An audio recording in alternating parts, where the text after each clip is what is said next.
भगवान से प्रार्थना करो, अगर देना है परमात्मा हमारी किस्मत में जितना लिखा है, हमारे भाग्य में जितना लगा है, जितना मेरी किस्मत में और भाग्य में लिखा है उतना मेरा अपना देना, मुझे दूसरे का नहीं चाहिए, मेरे भाग्य का देना। मेरी किस्मत में नौकरी लगी हो नौकरी देना, जॉब लगा हो जॉब देना, सर्विस लगी हो सर्विस देना, बिजनेस लगा हो बिजनेस देना, फैक्ट्री लगी हो फैक्ट्री देना, पर खाली मत रखना। दुनिया के लोग अगर उंगली उठाएंगे तो हमारा कुछ नहीं जाएगा, तो तुम्हारा ही जाएगा। खूब शंकर की कथा सुनते थे, अब क्या हो रहा है, हमारा क्या जाएगा। और इसमें यह मत सोच लेना सीहोर वाले महाराज का कुछ जाएगा। सीहोर वाला महाराज जहां बाच ही नहीं रहा है, यहां तो कथा शंकर जी बाच रहा है। शंकर जी की कथा शंकर जी बाचे और शंकर जी सुने, तो बाचने वाला भी शिव, बचाने वाला भी शिव और सुनने वाला भी शिव।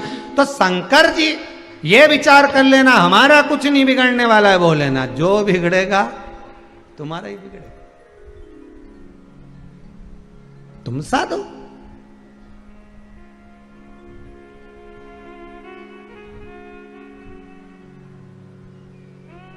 दर से अगर लौटूंगा यूं खाली, तो दुनिया उंगली तुम पर उठाए, हमारा क्या जानने वाला, नहीं चाहिए। दूसरे का हक का अपने को जब मिलता है तो थोड़े समय में वापस चले जाता है। अपनी किस्मत का, अपने भाग्य का जब अपने को मिलता है तो वो खत्म नहीं होता, वो जिंदगी संवारता चला जाता है, आगे बढ़ता चले जाएगा। आपके भाग्य का मिलना चाहिए, मुझे मेरी किस्मत का दीजिए, मुझे मेरे भाग्य का दीजिए, जो मेरे भाग्य में लिखा है। और देना ऐसा कि मेरा भी परिवार देख लेना, 8 लोगों का है, 10 लोगों का है, 4 लोगों का है, 6 लोगों का है, उनकी भी कुछ तमन्ना है, उनकी भी कुछ इच्छा है, वो पूरी करूं। एक बार उन्होंने भी मन में सोचा था कि शिव महापुराण की कथा करवाऊं, तो मुझे जब देव ना बाबा तो इतना जरूर देना कि शंकर की कथा करवा लूं, सबकी इच्छा पूरी करूं, ऐसी कृपा कर देना। क्योंकि दास तेरा हूं, भगत तेरा हूं, तेरे इतने करीब रहने के बाद भी मुझे कुछ नहीं मिले तो मतलब क्या, तेरी कृपा चाहिए मुझे।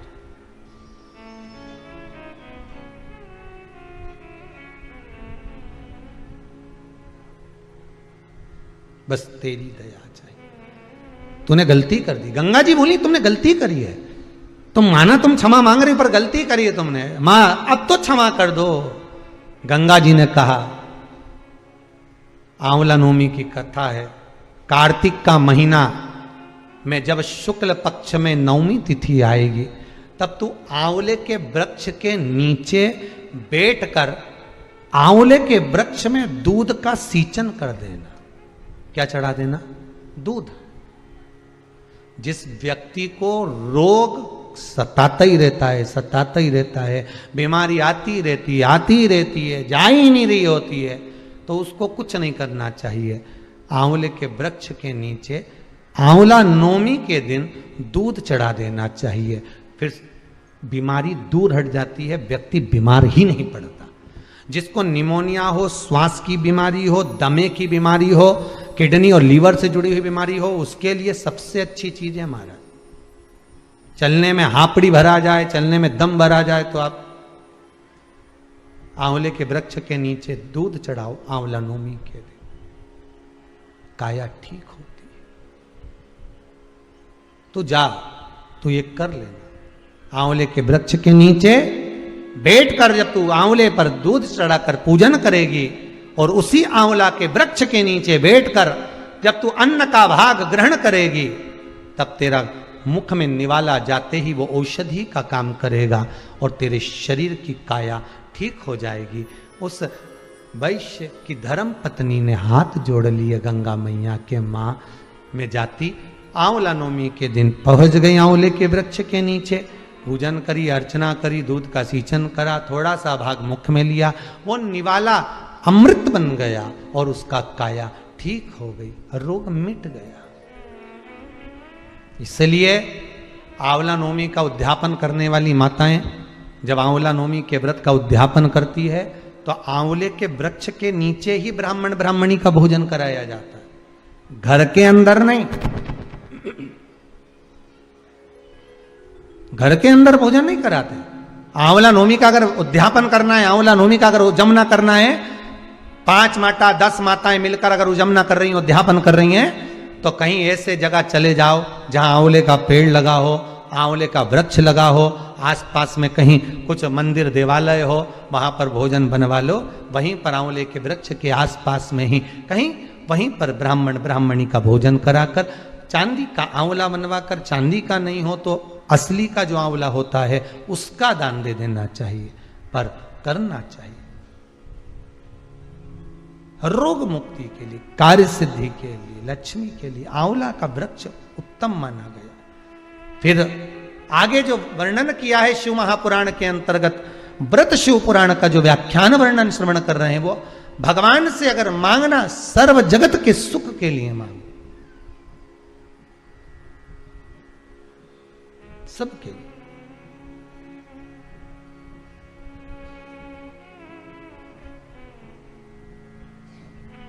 और जब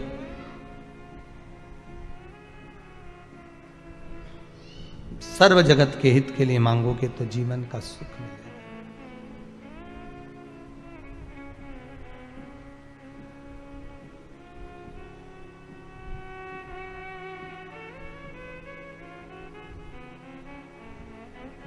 भोलेनाथ तेरी काशी पागल कर जाती है, मुस्कान तेरी मीठी घायल कर जाती है। भोले तेरी काशी पागल कर जाती है, मुस्कान तेरी मीठी घायल कर जाती है। हे भोलेनाथ, हे शंभुनाथ, हे त्रिकालदर्शी,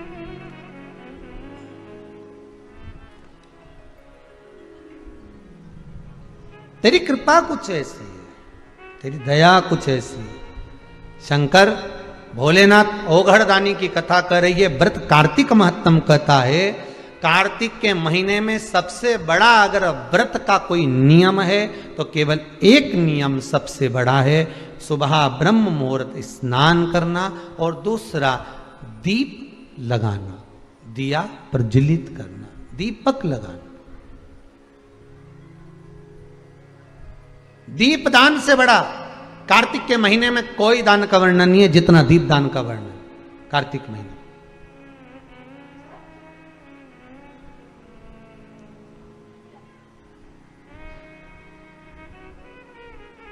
कार्तिक महात्म में एक सुंदर चरित्र आया हुआ है, आप लोगों ने श्रवण किया होगा।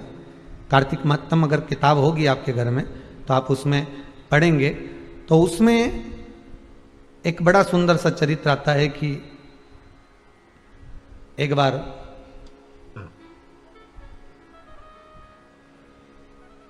जलंधर को मारने के लिए भगवान शंकर पहुंचे थे, वृंदा के पति।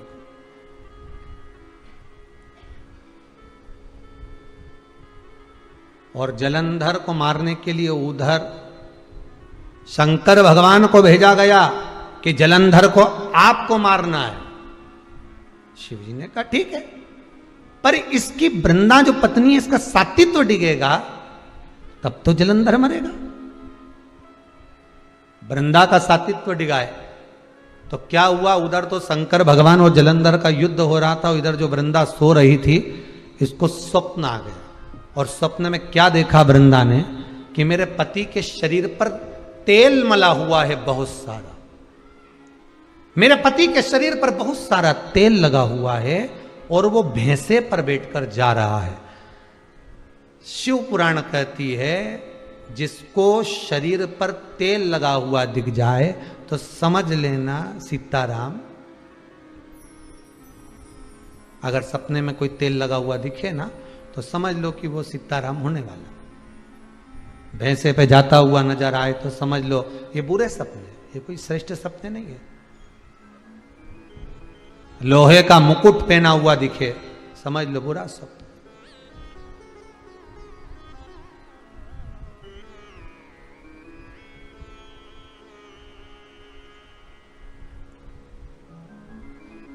वो बुरा समय आ रहा है, उसका कुछ क्रम दिख रहा है। अब इसको स्वप्न दिखा वृंदा को, और वृंदा उठ गई, उठकर छत पर गई, बगीचे में गई, बाग में गई। मैंने किस्सा स्वप्न देख लिया अपने पति के लिए। घबरा गई वृंदा, दौड़ी, बगीचे से दूसरे बगीचे में पहुंची, दूसरे बगीचे से वन में पहुंची, वन से दूसरे वन में पहुंची। कोई गुरु मिल जाए मुझको, मैं उससे पूछ लूं। एक मुनि बैठे थे, वहां पहुंच गई। जब मुनि के पास में पहुंच रही थी तो पीछे से दो राक्षस इसके पीछे पड़ गए, वृंदा के पीछे दो असुर पड़ गए, दो राक्षस इस वृंदा के पीछे पीछे पड़ गए। वृंदा घबराकर मुनि के पास पहुंची। गुरुदेव गुरुदेव गुरुदेव उठिए। गुरुजी ने पूछा क्या हुआ, क्या कौन हो तुम? मैं वृंदा, जलंधर की पत्नी। हो धर्म पत्नी जलंधर की, ठीक है। क्या हो गया, क्यों चिल्ला रही हो, हुआ क्या ये तो बताओ। मैंने स्वप्न देखा था, मेरे पति के शरीर पर तेल लगा हुआ है, मेरा पति भैंसे पर बैठा हुआ है, मुझे लगता है मेरा पति जरूर कुछ दिक्कत में है। स्वामी आप अंतर्यामी हो, मेरे पीछे दो राक्षस आ रहे हैं, दो असुर आ रहे हैं। असुर आ रहे हैं? हाँ। मुनि ने हाथ में जल लिया, जहां से असुर आ रहे थे वहां फेंक दिया। फेंका तो वो दोनों असुर, दोनों राक्षस तो चले गए। वृंदा चरणों में पड़कर रोने लगी, नाथ आप जब इन राक्षसों को मार सकते हो तो मेरे पति का दर्शन करा दो, मेरा पति कैसा है बता दो।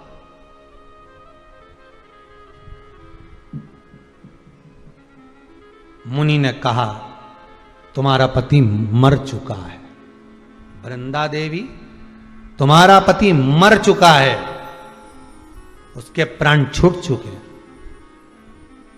अगर मेरा पति मर गया है तो उसका शीश का दर्शन कराओ मुझे, आप मुनि हो। मुनि ने हाथ में जल लेकर छोड़ा, दो बंदर आ गए, दो बानर आए। बानरों से कहा जाओ इस स्त्री के पति का शीश लेकर आओ। वृंदा के पति जलंधर का शीश लेकर आए।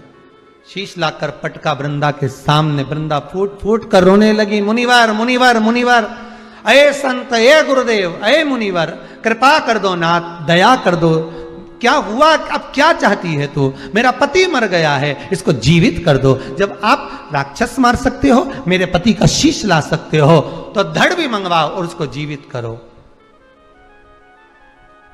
मुनि ने मंगवा लिया धड़, जल छोड़कर जलंधर को क्या कर दिया, जीवित कर दिया। जीवित हो गए जलंधर। जलंधर के साथ में वृंदा रहने लगी।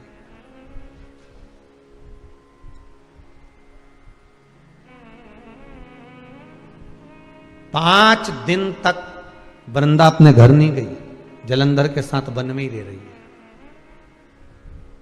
भगवान शिव ने भगवान विष्णु से कहा था इसका सात्वित्व बड़ा प्रबल है, सात्वित्व डिगेगा तब जलंधर मरेगा। और वृंदा 5 दिन से जलंधर के साथ में रह रही, सात्वित्व डिग गया। जलंधर को शिवजी ने मार दिया, कटा हुआ शीश वन में आकर गिरा उस वृंदा के सामने। रो पड़ी, ये क्या है, आप कौन हो जो मेरे साथ में रह रहे हो, मेरे अपने बनकर रह रहे हो। अभी कथा में कहा था दुख आता है ये दिखाने के लिए आता है कि अपनों में कितने गैर हैं और गैर में कितने अपने, ये दिखाने के लिए आता है। आप कौन? भगवान विष्णु ने अपना असली स्वरूप दिखाया, मैं हूं। मतलब मुनि भी आप बने थे, छल भी आपने करा, वो राक्षस भी आपके थे, बंदर भी आपके थे।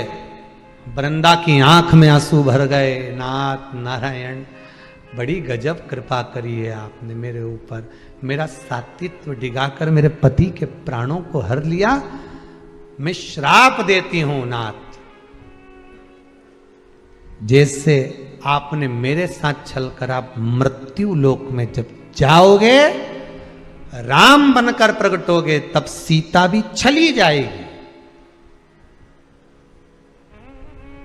बंदर ने मेरे पति का शीश ला कर दिया है, सूचना भी बंदर ही ला कर देगा आपको।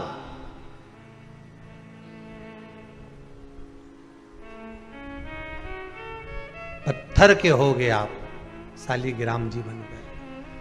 कार्तिक महत्तम की कथा कहती है,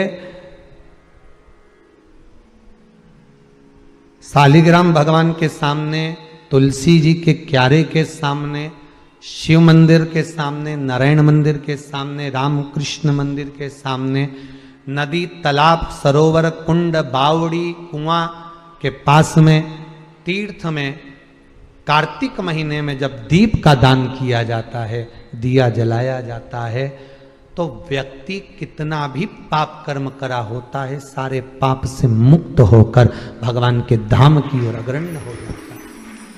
कार्तिक का व्रत कैसे करना चाहिए? तो शास्त्र कहता है, चाहे आप फलहार से करो, चाहे आप भोजन से करो, जो आपकी चित्तवृत्ति, आपका शरीर बन जाए उसके अनुसार करना है।